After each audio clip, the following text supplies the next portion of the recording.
drive serious youth violence among the youth, and also who is most likely to be affected by it? Yeah, I mean, I think that is definitely a very complex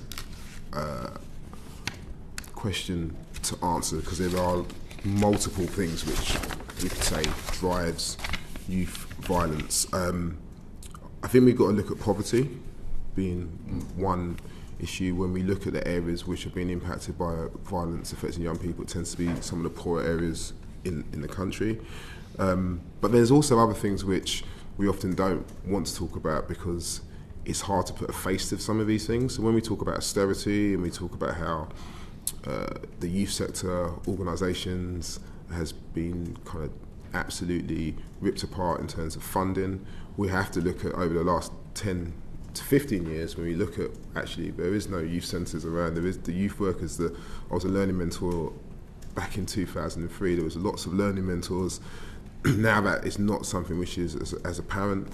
I think we've got to look at also the fact that when we look at neurodiversity in young people and that not being diagnosed, and how different people respond to different situations. Young people's emotional health, well-being, mental health is something which, particularly after COVID, we're seeing in our organisation is becoming a lot more apparent. I think if we look at school exclusions, and there's research which tells you that actually when you have a young person excluded from school, and if they end up in a pupil referral unit, there is a high chance that they could end up in criminality as well. There's a lot of kind of systems and institutions which also need to be talked about. And then also just the lack of employment opportunities for young people is something where if you combine that with poverty and then maybe poor mental health, adverse childhood experiences, all these words which you would have heard of.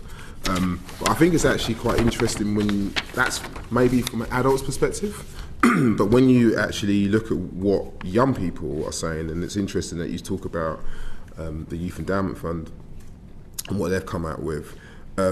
Young people would say, like, gang membership, drug use, drug habits, loss of control, alcohol use, and social media comes up in that. It's quite interesting. I think it's a combination of all these things, and I think it's important to have a young person's perspective when we're looking at some of these trends and causes. Yeah, I just want to ask on one of your points, Ben, that you mentioned neurodiversity, and I know 1 in 3 young people go through the criminal justice system with an undiagnosed neurodiverse condition, so maybe could you expand on how that correlates to youth violence?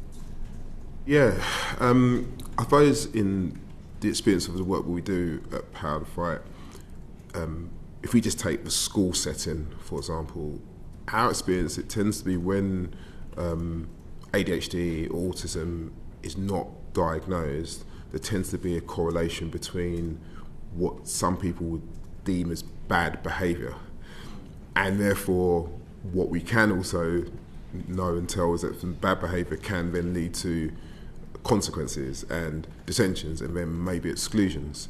So you have to take a step right back and say, actually, maybe this stuff isn't actually bad behaviour. There is actually a neurodiverse condition which needs to be assessed, and therefore I can definitely see that some of the young people that we have worked with who have ended up in the criminal justice system did not get a diagnosis earlier on, and if had they done that, I think a lot more support would have been able to have been given.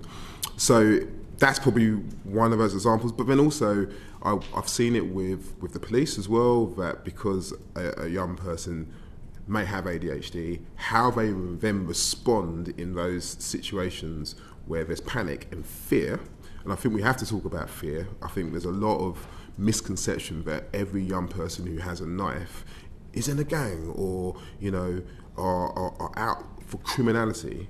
And most of the young people that we have worked with would say it's out of fear.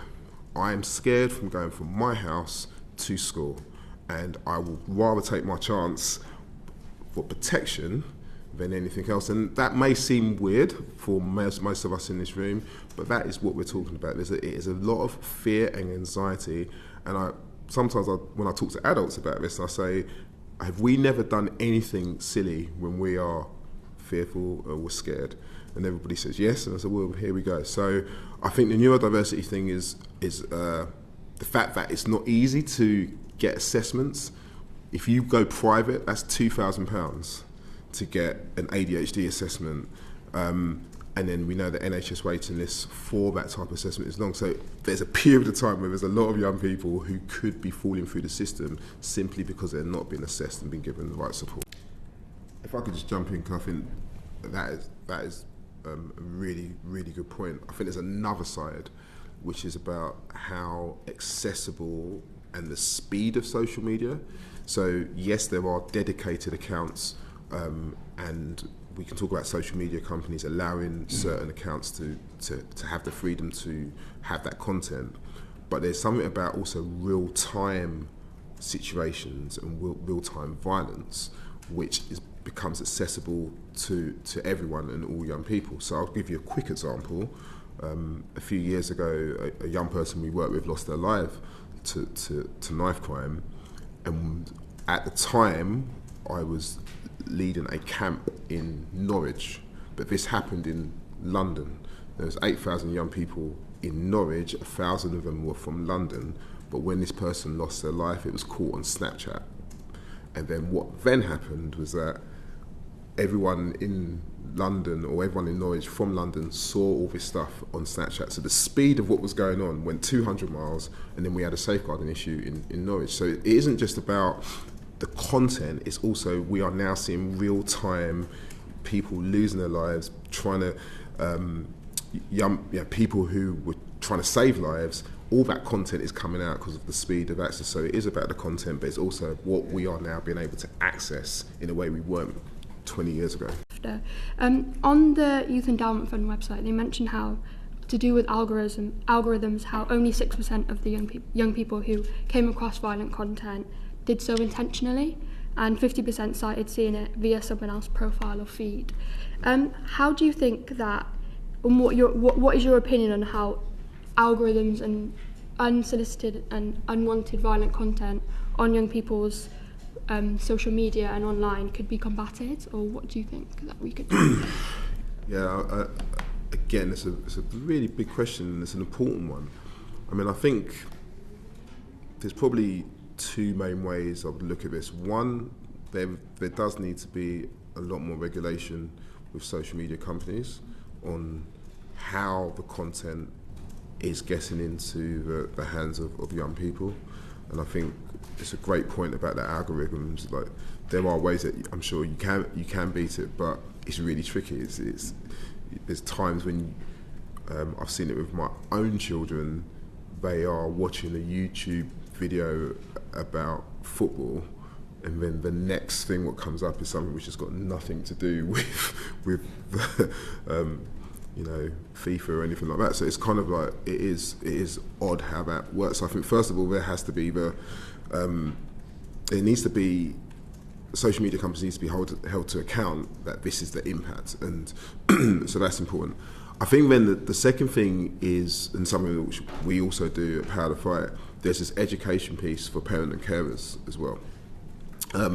Because a lot of the parent and carers that we engage with have no idea about how to use even mobile phones at some points, but then the understanding of whether it's TikTok or Instagram or Snapchat, this is like a foreign language, and therefore there's something about how we educate parents and carers and schools as well.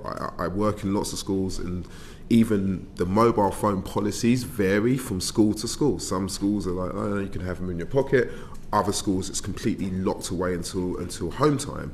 So it doesn't feel like there's a consistent message for young people, and it doesn't feel like there's a consistent message for parents and carers as well. So in a nutshell, I think there's an education piece for all of us, but particularly parents and carers, and I think there needs to be more pressure on social media to actually social media companies to understand their responsibility for the content which is coming out.